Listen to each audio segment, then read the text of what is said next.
cumplimiento, la implementación, el fortalecimiento de la democracia. Y nosotros por eso creemos en el diálogo, nosotros por eso creemos en la política, nosotros creemos que la solución es entendiéndose, creemos que es mucho más fácil construir sobre las diferencias que tener un enfrentamiento inútil, sin sentido y sin contenido. O sea, prefiero sentarme contigo, ¿qué piensas tú, qué pienso yo? No estoy de acuerdo, pienso aquello. Y la gente satanizó el diálogo, reunirse con alguien no es a rendir las banderas, al contrario, es enarbolar tus banderas, es a defender tus principios, es darle contenido a los principios y valores que de alguna manera alimentan tu actuación. Ese es el diálogo, esa es la conversación. Ahora, fíjate, a propósito de la presencia de Delcy Rodríguez en Fede Cámara, ahí quien ha cambiado de actitud es el gobierno, porque entiendo que ustedes los han invitado a ellos todos los años. La primera carta de invitación de las asambleas de Cámara de toda la vida es al presidente de la República y al alto gobierno. Tradicionalmente los presidentes de la República asistían a nuestra asamblea y cerraban el acto de instalación de las asambleas. Y después, bueno, por supuesto, a veces los presidentes decían cosas duras, a veces cosas no tan duras, y quedaba todo el proceso de deliberación de la asamblea y el cierre de la asamblea para dar respuesta a esas cosas que decían los presidentes. El último presidente que asistió fue el presidente Chávez, imagínate, en la asamblea del año 99. Yo creo que la asistencia de la vicepresidenta es un reconocimiento a que Fede Cámara es el máximo representante del sector privado en el país. No hay otros que pretenden abrogarse la representación nacional e internacional que tenemos nosotros. Y esos otros, por supuesto, muchas veces auspiciados y aupados desde el gobierno, pero yo creo que esta visita deja claro que el representante ante el gobierno e internacionalmente de los empresarios del país es Fede Cámara, como siempre lo ha sido. Es una visita en ese sentido muy positiva. ¿Qué te propones como presidente de Fede Cámara cuando se cierre este año de gestión? ¿Qué quieres que se diga o qué quieres que se haya concretado? Ojalá cuando nosotros salgamos se pueda decir que dejamos una Venezuela un poquitico mejor. Yo creo que nuestro objetivo principal es colaborar, ayudar, insistir, mediar, hacer todos los esfuerzos posibles porque el país entre en un proceso de negociación sincero y profundo. Cuando digo profundo me refiero, no basta solo con la reinstitucionalización de las instituciones democráticas del país, que es quizás lo más importante y lo prioritario. Porque creemos que tener una cosa más profunda. El país necesita consensuar un modelo. El país va al garete. Nosotros no sabemos cuál es el modelo de desarrollo al que estamos llevando al país, cuál es el país que vamos a llevar, que vamos a entregarle a nuestros hijos más adelante. El modelo rentista se acabó, se agotó con sus cosas buenas y con sus cosas malas, que dejó muchísimas cosas buenas, otras no tanto. Por ese modelo se agotó, ese modelo tiene que ser sustituido. ¿Por cuál? Bueno, nosotros pensamos que tiene que ser un modelo productivo, un modelo inclusivo, pero tiene que ser un aporte, un concurso y una discusión de toda la sociedad. El país está inmerso en unas muy buenas narrativas, pero no hay contenido, no se dice cuál es ese modelo, cómo vamos a hacer para superar los ingentes problemas que tenemos. Ojalá nosotros podamos contribuir en que esa discusión, esas negociaciones se den y que el tema económico sea prioritario. Y otra cosa que a nosotros nos gustaría dejar al final de estos 2 años, ojalá podamos contribuir a convencer a los actores públicos y a otros actores privados a que realmente logremos aumentar los ingresos de la familia venezolana. La familia venezolana no puede vivir con los ingresos que tiene. ¿Cómo le hacemos, como dicen los mexicanos? El tema es que no es un tema, no, como mucha gente quiere. Bueno, ustedes pueden decretarlo, las cosas no se decretan tan fácil, las cosas no son solo voluntad. El voluntarismo no es la solución de todos los problemas. Yo creo que aquí se necesitan grandes consensos, grandes acuerdos, modificaciones de leyes y sobre todo una concepción nueva de lo que es el tema laboral. No se puede tener una ley del trabajo que lo que haga es privilegiar a los que tienen trabajo y dejar por fuera a tantas personas que todos los años ingresan al mercado laboral. Pero sobre todo tiene que tener una visión de qué es el trabajo en función del hombre, ¿no? El trabajo para la realización plena del hombre, el trabajo para el rescate de la dignidad de la persona. Yo creo que nosotros nos gustaría contribuir de alguna manera a que poco a poco se vaya rescatando el ingreso de los venezolanos. Aquí dice abogado Darío Lozada, yo le pregunto a Carlos Fernández si sería posible pensar más en la proporción relativa de acuerdo al ingreso real de todos los ciudadanos para fijar los precios de la canasta básica, porque hay más gente con hambre que con dinero. Hagan justicia, te dice. Sí, precisamente eso es el tema. Ahora, la formación de precios es un tema complejísimo, uno de los temas más complejos en la economía porque son cualquier cantidad de factores objetivos, subjetivos, expectativas y realidades. Entonces, y ahora, obviamente esta preocupación sabemos de que hay necesidad de aumentar el ingreso, por supuesto, los precios bajarán, los precios se estabilizarán y los precios mejorarán. en función de dos variables fundamentales. En primer lugar, que haya más oferta. Claro, Y la para que haya producción. más oferta tiene que haber más producción. Y en segundo lugar, que haya también mejores condiciones macroeconómicas que le permitan tener a los agentes económicos una perspectiva de qué es lo que va a suceder, cómo serían esos retornos, cómo serían esos manejos, que de alguna manera podría tener un margen de maniobra mucho más claro que termina reflejándose por el exceso de competencia, por el incremento de la competencia, en precios quizás un poco más ajustados. Fíjate, siempre en el discurso del sector empresarial, a lo largo de, por lo menos desde que yo estaba chiquito, que recuerdo, siempre la palabra confianza ha sido una constante. Se requiere de generar confianza, generar confianza. ¿Qué significa hoy para Fedecámara generar confianza? Generar confianza, generar confianza no es otra cosa que recuperar la institucionalidad del país. Porque la confianza no te la genera un hecho, la confianza no te la genera una promesa que pueda hacer un funcionario público, el presidente de la República, pues eso no se decreta, eso no nace, no sale del sombrero. La confianza necesita básicamente institucionalidad. Cuando tengas una institucionalidad firme, instituciones autónomas, firmes, dedicadas a lo que tiene que ser, que son separación de poderes, que son poder judicial, que tú tengas donde dirimir un contrato, que tú tengas reglas claras que no te van a cambiar todos los días la legislación laboral ni la legislación sobre las importaciones, que tú tengas una política comercial, que tengas una política financiera, que tengas una política monetaria, que tengas visión hacia los mercados internacionales, que entiendas el juego financiero mundial. O sea, esas son, cuando tú entras en el mundo, digamos, de la modernidad institucional, tanto política como financiera, tú vas elevando digamos, la percepción de confianza que tienen los agentes económicos. Porque ¿qué es lo que sucede con los agentes económicos? Hoy en día, sobre todo hoy en día, a raíz de, digamos, de la digitalización y de los temas tan fácil que es transferir el dinero, es que hay mucha oferta apetecible. Venezuela te ofrece algunas cosas, pero hay 180 países más en el mundo que también están ofreciendo estas cosas y que también están tratando de atraer esos inversionistas. Tú quieres decir, no, yo voy a traer unos turistas y tú anuncias aquí, no, vienen 10.000 turistas rusos a Venezuela. Vamos a suponer que es un evento que va a suceder. Porque quieren ir a las playas. Bueno, al día siguiente va a salir los demás países que tienen playas a decirle a esos 10.000 turistas rusos, porque te vas para Margarita y porque no te vienes para Puerto Rico, porque no te vienes para República Dominicana, o porque no te vienes para otra isla, o para las Seychelles, o para X, donde usted quiera. Entonces, tenemos que entender, lo que pasa es que a veces nosotros queremos creernos que somos la única oferta atractiva, que somos, digamos, el ombligo del mundo. A propósito de eso, ¿qué opinas de lo que dijo Delcy Rodríguez de que los empresarios venezolanos son envidia en el mundo, son envidiados en el mundo por la... Sí, yo creo que hay una confusión, porque es verdad que los empresarios venezolanos son admirados en el mundo. Son admirados en el mundo por la capacidad de resistencia, por la capacidad de adaptación a los cambios, por la capacidad de aguante a 20 años de una visión punitiva del hecho económico. Al empresario venezolano se le ve como deshonesto desde el poder, pues de la institucionalidad pública. Tú lees todas las leyes, toda la legislación que de alguna manera trata de acotar la iniciativa privada y es una visión como si nosotros estuviéramos haciendo cosas malas. Lo que nosotros estamos haciendo es generando riqueza. La empresa es lo que es el instrumento que se creó para satisfacer las necesidades de los ciudadanos. Una empresa hace vasos porque a la gente se le gusta tomar agua, lo que vaya a tomar en vaso. Y una empresa hace tablas porque, bueno, hoy en día a la gente le gusta hacer las cosas con tablas. Y una empresa hace medicina porque la gente se enferma. O sea, la empresa no es otra cosa que la satisfacción de las necesidades del ciudadano, que en la relación con la empresa se llama consumidor. Entonces, ahora, esos 20 años, por supuesto, lo que hicieron fue un empresariado resistente, un empresariado con capacidad de adaptación, que goza de la admiración, yo no sé si del mundo, pero por lo menos de esos países donde están conscientes de lo que está sucediendo en Venezuela. Pero no es que quieren estar como los empresarios venezolanos. No, ellos quisieran probablemente tener las capacidades que de alguna manera hemos desarrollado los empresarios venezolanos, pero no estar en las circunstancias de dificultad para trabajar que se tiene en Venezuela. Fíjate, me llamó la atención un discurso que dio Luis Eduardo Martínez en la Asamblea Nacional, donde él en nombre de Acción Democrática le pide perdón a la familia de Jorge Rodríguez, de Delcy Rodríguez, precisamente por el asesinato de Jorge Rodríguez padre. Es un hecho que a mí me parece positivo, ¿no? Fedecámaras tendría que pedirle perdón al país por algo.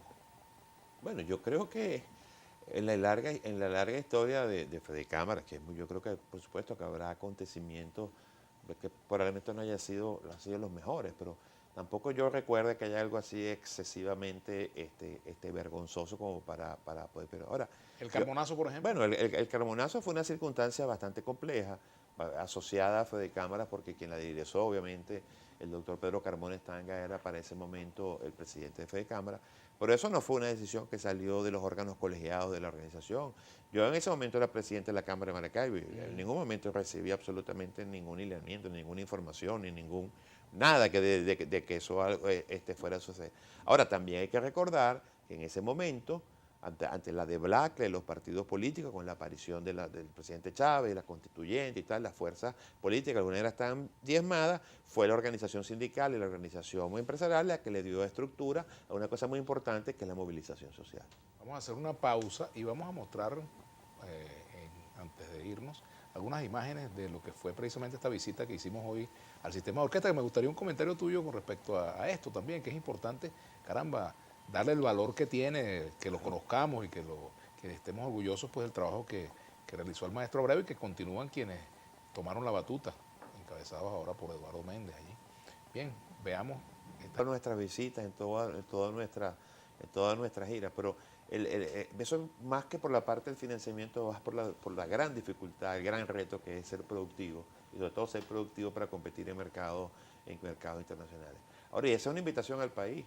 La renta se acabó. Lo que yo veo es que todavía hay mucho rentismo en el corazón y en la cabeza de amplios sectores de la sociedad venezolana. No solamente es económico, sino cultural. Cultural, sí, sí, es un apego, es una manera de pensar. Mucha gente cuando tú le dices que se acabó la renta, lo que están pensando es que hay que sustituir la fuente de financiamiento. Bueno, antes era la renta, ahora serán los impuestos, ahora será un mecenas que viene. No, es revisarte, ahora revisarte hacia adentro, a ver cómo tú vas a lograr cambiar tu modelo de negocio, tu modelo de gestión, tu manera de estructurarte y de tu oferta y cómo trabajar, para con lo que tú recibas, producto de lo que haces, puedas sostener. Fíjate que la propuesta de Andrés Velázquez cuando fue candidato en el 93 era precisamente pasar del modelo rentista al modelo productivo. También ese planteamiento lo hizo Chávez y lamentablemente pues se profundizó el rentismo. ¿Cómo hacer para pasar realmente de un modelo rentista a un modelo productivo en las actuales circunstancias? Bueno, aprovechando las circunstancias que esta vez es verdad que se acabó la renta.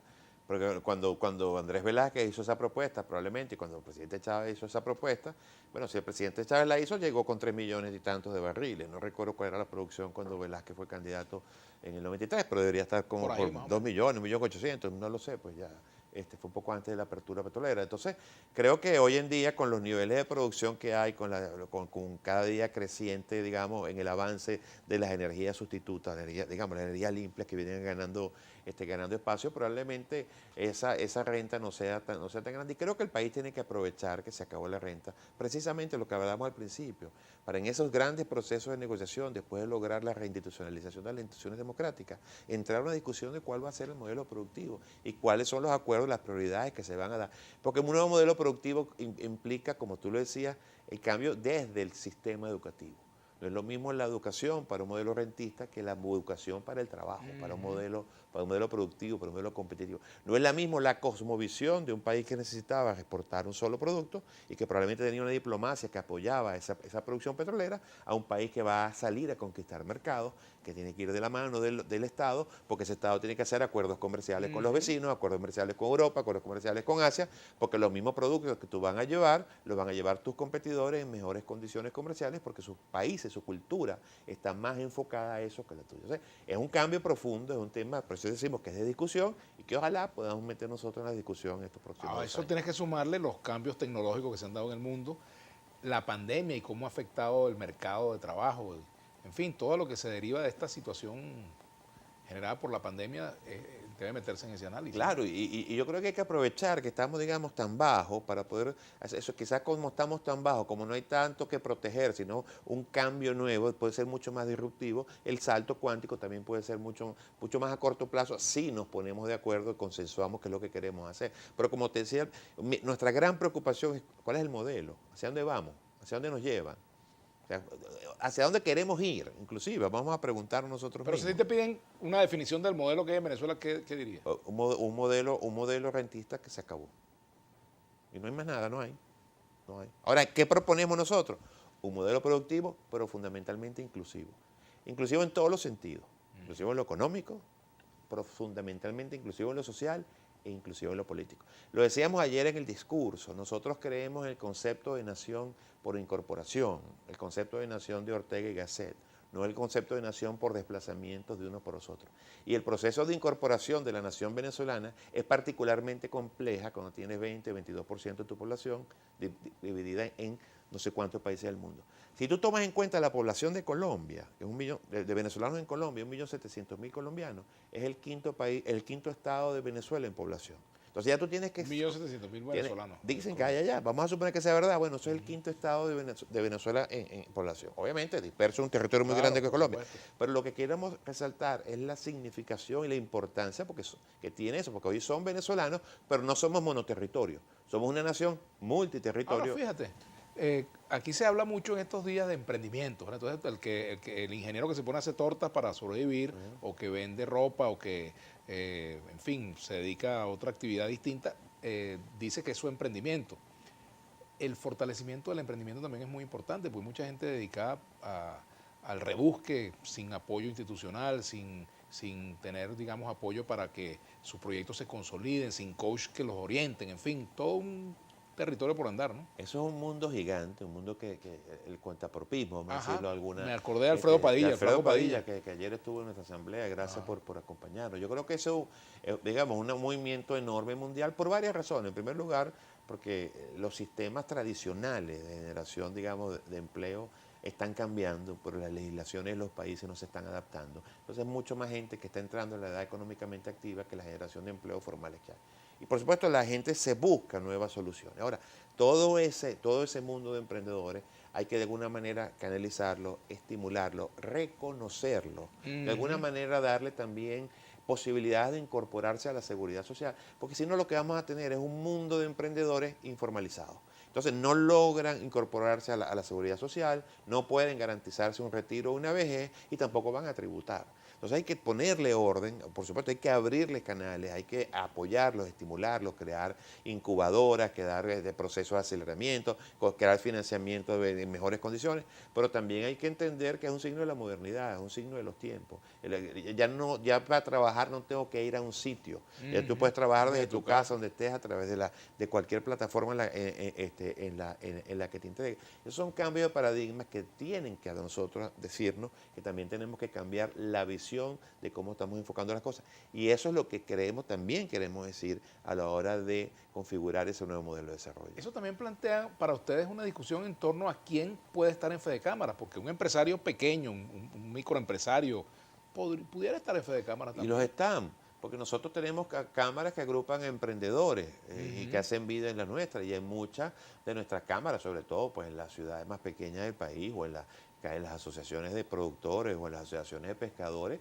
Muchas de las asociaciones de pescadores, nuestros asociados son el pescador que tiene su lanchita con su motor y con 4 o 5 personas o 2 que trabajan con él y es agremiado de alguna de nuestras instituciones. Y tenemos pequeños productores agrícolas que tienen fundos de 10, de 20 hectáreas que cultivan papa, por decir algo. Son pequeñas, que son parte también de nuestra institución gremial. Desde el punto de vista legislativo, ¿cuáles son las principales leyes que se deben cambiar o que se debe crear? ¿Cuál es la posición de ustedes, por ejemplo, frente a esta ley de zonas económicas especiales? ¿Le tienen alguna sugerencia de cambio? ¿La respaldan? La principal sugerencia que nosotros tenemos en estos temas es que no creamos que una ley va a cambiar todo. O sea, parece nosotros le diéramos como un efecto mágico al tema legislativo. Reactivar la economía. Si reactivar la economía fuera producto de una ley, no hubiera ningún país atrasado económicamente. Porque hace 6 meses la panacea era la ley antibloqueo. Ahora la panacea es la ley de económica basal. Y no es así, no es tan sencillo. Esto es un entramado demasiado complejo. Más bien lo que yo creo que hay que es comenzar a desmontar algunas leyes, ¿no? y darle contenido, digamos, a lo filosófico, a lo importante, que es la libre iniciativa la que te va a dejar...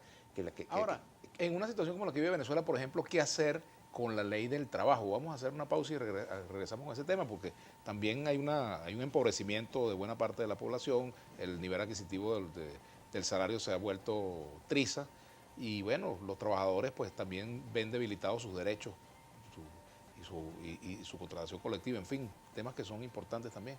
Ya venimos con Carlos Fernández, Fedecámaras a la una, nuestra etiqueta para el el día de hoy. Comerciantes malos, Fedecámara maneja el poder económico del país, eran 798.563 empresas en todo el país y el gobierno nacional maneja 14.000 y tantas. Un 5% de la comercialización de productos y producción. Fedecámara tiene mucho para ayudar. Mucho, y queremos ayudar más. Es un esfuerzo tratar de concatenar, integrar a todos esos comerciantes. Ojalá todos esos millones de agentes económicos que en el país se integraran a las redes de cámaras y todas estas cámaras para que pudiéramos tener mucho más fuerza y mucha fortaleza. Y esa es parte de la oferta nuestra, la continua visita a las regiones. Yo vengo de recorrer el país con el equipo nuevo y vamos a estar yendo por lo menos 1 o 2 veces al mes a diferentes regiones del país, porque hay que tratar de integrar a la sociedad no cambia, la sociedad no avanza, la sociedad no conquista nuevos derechos, sino en movilización, y tenemos que darle a la gente la energía y el entusiasmo para movilizarse y buscar los cambios. Aquí hay una pregunta interesante que hace Néstor Alfonso, que siempre nos escribe. ¿Cuál es su propuesta o la de Fedecámaras para resolver o paliar el desastre que se ha creado con la dolarización, tales como la falta de sencillo, inflación en dólares, tasa de cambio sin control, etcétera? Mire, nosotros es difícil que nosotros resolvamos eso, porque la dolarización en Venezuela, la dolarización no es otra cosa que una respuesta del mercado a un problema del país. Porque la dolarización no la decretó nadie, no la estructuró nadie, no la manejó nadie, no la negoció nadie. Nosotros estamos en dolarización, pero no tenemos acuerdo con la Reserva Federal. Venezuela no puede imprimir dólares. Los dólares que llegan aquí llegan de diferentes maneras, el que trae, el que manda, el que paga. Entonces, no, aquí no hay un cono monetario en dólares. Entonces, por supuesto, los billetes se van poniendo viejos y ¿quién los cambia? Hay que ir a un banco fuera del país que si tenga una dolarización para estarlos cambiando. Entonces, no hay, digamos, no hay una emisión de dinero para tener en todo el mundo Para tenga reponer, todas las representaciones que se necesitan para dar el vuelto adecuado. Entonces, eso es un tema, pero porque eso fue hecho, digamos, eso fue hecho solo. Eso fue una respuesta del mercado a las ideologías. Eso fue una respuesta de la realidad a la pelea estéril. La realidad se impone porque la gente tiene que resolver los problemas día a día y perdió la confianza en un signo monetario y de alguna manera la pasó para otro signo monetario que le sirve de reserva de valor a su trabajo, a su esfuerzo y que puede tener guardado en su cartera, en su casa y no pierde valor como pierden las otras monedas cuando están en proceso de inflación. Ahora, ¿cómo se explica el comportamiento de la inflación en dólares? Porque los economistas dicen que eso no existe, pero evidentemente con $100 hace un mes no compras lo mismo que hoy. Bueno, se explica de la siguiente manera, porque cuando tú tienes una serie de insumos que tú compras, digamos, a determinado precio en dólares, esos dólares tú los compraste con tantos bolívares. ¿Okay? Ahora, ¿qué es lo que sucede? Que muchas veces la inflación va mucho más rápido que la devaluación de la moneda. Entonces, a medida que te van sufriendo los precios, digamos, los precios por la inflación, pero la moneda de alguna manera se queda estancada porque no hay suficiente demanda de dólares o lo que sea. Entonces, en esos momentos, este producto que te costaba más bolívares, como te cuesta más bolívares, te está costando más dólares por la incidencia del bolívar en el costo de producción de ese evento. Pero hay veces que de repente el dólar sube mucho, entonces te baja el producto, porque hay una devaluación, digamos, excesiva, y entonces probablemente en esa coyuntura la devaluación fue más alta que la inflación. Entonces tú vas a ver que de repente algún producto te puede bajar. Tú ves algunos gráficos de cesta básica, por ejemplo, a finales del año pasado, principios de este año, tú decías como algunos productos bajaron su precio en dólares, aunque lo habían subido en bolívares. Bueno, Claro. también pasa a la inversa, porque el tema de evaluación tienes que cruzarlo con el tema de inflación. Sí, no, y ya es un hecho normal que uno vea pues el tipo de cambio del día, por ejemplo, ya eso es algo natural, de rutina. Antes no se podía hablar de dólar paralelo, etcétera. Hoy en día ya eso quedó Bueno, rebasado por la eso es realidad. parte de la cultura venezolana, por cierto, es muy propio de las culturas inflacionarias. Tú vas a países como Argentina, etcétera, y la gente se sabe el dólar todos los días. Y tienen 30 años manejándolo así, porque bueno, es la manera de proteger el ingreso de la familia. Es más, si te vas a comer algo, lo pagas antes de que, pues, al ratico, cuando pides la cuenta ya está más caro.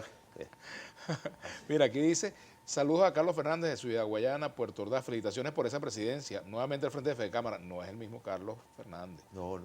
Ni son familia siquiera. No, homónimo, amigo, por supuesto, el mismo nombre. Carlos venía del sector transporte, hoy en día fuera del país, lamentablemente. Saludos de Sarasa. Los derechos económicos, artículos 112, 113, 114 y 117 y el título sexto de la Constitución del régimen socioeconómico y la función del Estado en la economía es bien claro. Deben solo el Estado, gobierno y Fedecámaras convertirlos en letra viva. Sí, yo creo que una de las cosas que está pasando es que no le estamos dando causa, estamos cumplimiento, no estamos desarrollando la letra de nuestra Constitución. no solamente en el tema económico, en muchos. Y yo creo que una de las principales razones por las que nosotros apoyamos ese tema de negociación entre los factores de oposición, los factores sociales y el gobierno, es precisamente para volver a tener un modelo político que es el que esté en la Constitución y no el que nos han impuesto de facto en los últimos años. Fíjate, aquí ha habido diálogo económico y por separado ha habido un diálogo político. ¿Verdad? ¿No será hora de que se junten en una misma mesa empresarios, trabajadores, políticos, dirigentes juveniles, qué sé yo, en fin, a conversar con el gobierno, con una sola agenda política? Nosotros estamos de acuerdo con esa idea. Nuestra posición es que el diálogo tiene que ser mucho más amplio que el diálogo político. Pudiera, digamos, entenderse que pudiera ONGs, por ejemplo. comenzar como un diálogo político inicialmente, pero yo creo que en esas conversaciones, porque el cambio es tan profundo y lo que tiene que hacer es tan profundo que no basta solamente el concurso y la participación de los agentes políticos. Yo creo que los agentes sociales, los agentes económicos, los agentes laborales, inclusive los agentes culturales, todos deben estar en eso, porque de allí, de esas negociaciones y esos acuerdos hay que salir comprometidos, cada uno de su área de influencia, a aportar en función de las resoluciones y los acuerdos que se lleguen a esa mesa. No es lo mismo decirte a ti, mira, ahí llegamos a un acuerdo, apóyame, a decirte, mira, Vladimir, tú estabas en la mesa cuando acordamos esto. Así es. El compromiso no es igual. Por supuesto, así es. Fíjate, tú eres zuliano. Sí. ¿Qué puedes hacer tú desde la presidencia de Cámara por el Zulia, por el tema de la gasolina, la electricidad, etcétera? Aquí hubo, por ejemplo, un proyecto de inversión que se estaba solicitando a la Corporación Andina de Fomento para Margarita, para el Zulia, en fin, y resulta que por la diatriba política eso se quedó en el camino. Y bueno, yo creo que hay muchas, en esta búsqueda de soluciones a los problemas de los venezolanos, que va a ser, digamos, una de las directrices de nuestra gestión. Hay muchas soluciones que inicialmente pudieran ser más de carácter regional que de carácter nacional. Voy a poner un ejemplo. Por ejemplo, tú pudieras, si cambias una pequeña ley, un pequeño cambio en una ley, tú pudieras traer gasolina, vamos a decir, de Colombia en vehículos hasta el Zulia, a las empresas, a las industrias, a las estaciones de servicio, sin estar dentro de las sanciones porque no tocas activos de PDVSA. Claro. Ahora ya, si tú quieres traer esa gasolina para el centro del país, es distinto porque tienes que utilizar un terminal que es de PDVSA, o sea, el tema sancionatorio te aplica. Entonces, por ejemplo, esa es una solución local, eso pudiera utilizarse en Zulia, en Táchira, en Mérida. Entonces, a lo mejor tú pudieras desarrollar alguna solución para Margarita. O sea, hemos identificado algunas cosas que se pueden, digamos, hacer en el Zulia para tratar de mejorar. Hay problemas de servicios públicos que son más fáciles de recuperar en alguna región, por ejemplo en Zulia, que nacionalmente. Hay algunas cosas que están identificadas y por supuesto nos le debemos al país, pero obviamente que tenemos también nuestro corazoncito. Mira, vamos a hacer la pausa para la parte final del programa. ¿Qué piensas hacer con el club de expresidentes tan jóvenes que tienes en Fedecámara? Jorge Roy, Jorge Botti, Francisco Martínez, Ricardo Cusano. Vamos a hablar de eso al regreso. Ya venimos. Recordaste, gracias que me lo recordaste. Y me gustaría hablar un poco sobre eso. ¿Qué hacer en esta circunstancia con una ley del trabajo? Primero te voy a responder por los expresidentes. Porque bueno, también si no te te dije respondo, nos van a pensar que los ignoré. No. Yo con los expresidentes, además que tengo una extremadamente buena relación de amistad con casi todos ellos, sobre todo pues los más cercanos, porque hemos trabajado juntos en millones de cosas, pues yo lo que quiero a todos los expresidentes es tenerlos cerca. Porque allá hay experiencia, allá hay sabiduría. Todos ellos pasaron por esto y uno no debe creer que es que le tocó lo más difícil. No, todos vivieron momentos complejos, situaciones difíciles, y hay mucha experiencia acumulada y espero tenerlo cerca. La ley del trabajo, yo creo que la ley del trabajo... Perdóname, no van a hacer jarrones chinos. No, al contrario, van a hacer hay un comité. Bueno, de hecho, algunos tienen sus ocupaciones y ellos tienen su comité donde se reúnen periódicamente y hay un enlace. Mira, por cierto, dale trabajo a Botti que nos está quitando ahora el espacio a los periodistas. Mentira, está haciendo su programa, bien bueno. Tiene un programa y ojalá bien bueno. siga pues ese camino, tiene mucha habilidad para el tema. Muy buen trabajo que está haciendo en radio, lo felicito. Y la ley del trabajo es un tema complicado. La ley del trabajo yo creo que es una rémora importante en el tema económico. Y creo que necesita una discusión profunda. Primero porque la ley del trabajo, a contrapelo de lo que es la visión moderna de que la ley del trabajo tienen que ser, digamos, acuerdos tripartitos de gran alcance, fue una ley con la que nos madrugaron en el año 2012. Y la ley del trabajo y toda la legislación laboral básicamente se enfoca pues, en proteger las relaciones laborales que existen. Parecieran unos contratos de trabajo. cuando tú lees el nombre del Ministerio Popular para el Proceso Social del Trabajo, yo creo que tenías que tener una legislación que entendiera precisamente que es un proceso social, que básicamente lo que tiene que privilegiar es cómo logras la incorporación de esas personas que entran a la edad económicamente activa, a que realmente tengan un trabajo digno, un trabajo estable y un trabajo con seguridad social. Y uno de los grandes problemas, y es parte de la discusión del rentismo y lo que estamos hablando del modelo, uno de los grandes problemas que tiene la ley de trabajo actual es que te pone el desideratum, el umbral a la salida, en la prestación social. Ajá. En vez de ponerte el desideratum, digamos, la mayor importancia, en cuánto te vas a llevar el viernes, en cuánto te vas a ganar el 15, en esquemas que tú de alguna manera puedas participar en la productividad que ayudaste a crear. Y que por supuesto la persona tenga la estabilidad y tenga las condiciones necesarias, pero que también de alguna manera tenga un sistema que lo proteja. ¿Por qué? Porque ¿qué pasó? Que cuando tú liquidas a un trabajador que tiene 20 años y se lleva nada.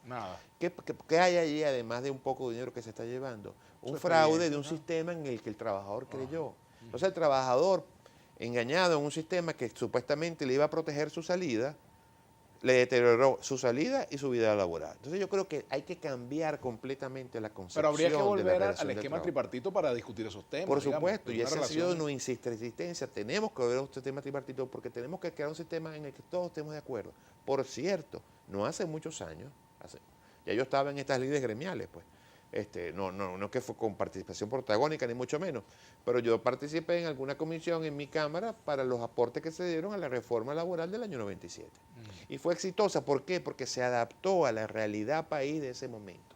Nosotros tenemos una ley del trabajo creada en el 2012, que fue el año más alto de Producto Interno Bruto del país, 300.000 millones de dólares, y la queremos seguir aplicando en una realidad actual. No, nosotros tenemos que buscar una legislación que propenda a la creación de mayores empleos, pero también al establecimiento de un sistema de seguridad social que realmente sea legal y consecuente con el trabajador en su retiro y en sus momentos de dificultad. Ahora fíjate, ahí hay un problema y es cómo lograr que la empresa se mantenga, ¿verdad? Que la empresa sobreviva a la crisis y a la vez para que pueda pagar salarios dignos. O sea, ¿cómo se resuelve esa contradicción? O sea, porque se supone que el sindicato, la organización sindical es muy importante porque, bueno, también tiene que ver con el propio funcionamiento de la empresa, pero además representa a los trabajadores. ¿Cómo hacer para que el fin del sindicato no sea acabar con la empresa y el fin de la empresa no sea que se mantenga a pesar de que sus trabajadores no reciban un salario justo? El día que los trabajadores y los empresarios entiendan que el desideratum, que lo importante es la productividad, en ese momento se van a entender que tienen que dar lo mejor de sí, que tienen que ser lo más eficientes, que tienen que ser los más productivos para poder mantener a ambas. Porque es que la empresa privada y el trabajador es un binomio. O sea, cuando tú lo lees en términos generales, son las fuerzas productivas, el capital y el trabajo. Ahora, yo digo que son un binomio porque si tú logras tener trabajadores productivos a través de capacitación, entrenamiento, educación para el trabajo, etcétera, y tienes lograda empresas eficientes a través de tecnología, de procesos modernos, de planes de negocio y de gestión, digamos, de avanzada, trabajadores productivos en empresas eficientes es el binomio insuperable para la inclusión social de la grande mayoría. No hay nada más incluyente que un buen empleo, no hay nada más incluyente que una persona tener la seguridad de que tiene un empleo adecuado que le permite planificar, que le permite ahorrar, que le permite tomar compromisos. El modelo de movilidad social que tuvo Venezuela de 1920 a 1978, que es fabuloso, básicamente se basaba en el empleo productivo que tenía el trabajador venezolano, porque muchas inclusive de las instituciones de seguridad social llegaron después de los años 50 del siglo pasado, y esa gente venía creciendo. Tu generación probablemente, y la mía, en los años 70 tenía 3 veces la capacidad de compra que tenían los abuelos en los años 20. Y era común ver en la Venezuela en los años 60 que una persona que salía de la universidad a los 3 años tenía una casa y a los 5 años le estaba comprando una casa a su padre para un lugar mejor de donde estaba viviendo. Eso es movilidad social y eso creo que a través de, todavía teníamos una economía productiva que probablemente llegó al epítome de su productividad en los años 70 y tantos, que logró incorporar a la formalidad y a la modernidad a inmensa cantidad de venezolanos. Sobre todo, por cierto, como un tema muy interesante, que además fue un tema de migración del campo a la ciudad que logró ser perfectamente integrado, con algunos problemas obviamente que tenemos, sin mayores conflictos, porque había un modelo productivo que lograba lo que te decía, trabajadores productivos en empresas eficientes y logró esa inmenso movilidad social que tuvo Venezuela en esos años. Y pregunta Dan Álvarez, ¿extraña Fedecámaras la influencia política que tenía dentro de los gobiernos anteriores ante la llegada del chavismo al poder? Fedecámara es el brazo político del empresariado y eso es una de las condiciones que siempre recordamos y que siempre tratamos de ejercer. Nosotros lo que queremos es tener la influencia para que el país tenga un modelo productivo que logre la incorporación, como decía, de las grandes mayorías. Venezuela, Fedecámara en los últimos años no ha pedido nada, no ha solicitado nada. Fedecámara dejó de lado hace muchos años la mentalidad rentista porque se dio cuenta que se acabó. El país necesita nuevos paradigmas, nuevos cauces y necesita nuevas dinámicas. Lo decía al principio y lo repito, la empresarialidad, la institucionalidad y la vida política necesitan nuevas dinámicas porque las dinámicas que tenemos nos trajeron a donde estamos y no estamos bien. Y para salir de donde estamos necesitamos desarrollar nuevas dinámicas que realmente traigan solución a los problemas de los venezolanos. Estamos mal, pero vamos bien. No, estamos mal y seguimos mal porque estamos atrapados en una narrativa y no en un modelo. Bueno, Carlos, de verdad un placer tenerte en Vladimir a la Una. Te deseo mucho éxito en estos 2 años que tienes enfrente, pues, tu gestión como presidente de Fedecámara. Muchas gracias, Y Vladimir. seguiremos conversando. Hoy estamos a la orden siempre y agradecemos mucho esta tribuna para poder explicar muchas de las cosas que yo sé que hay confusión en los venezolanos sobre nuestro actuar. Bien, gracias por acompañarnos. Ustedes, queridos amigos, los invitamos para que nos veamos nuevamente el próximo lunes acá en Vladimir a la Una y sigan en compañía de Globovisión.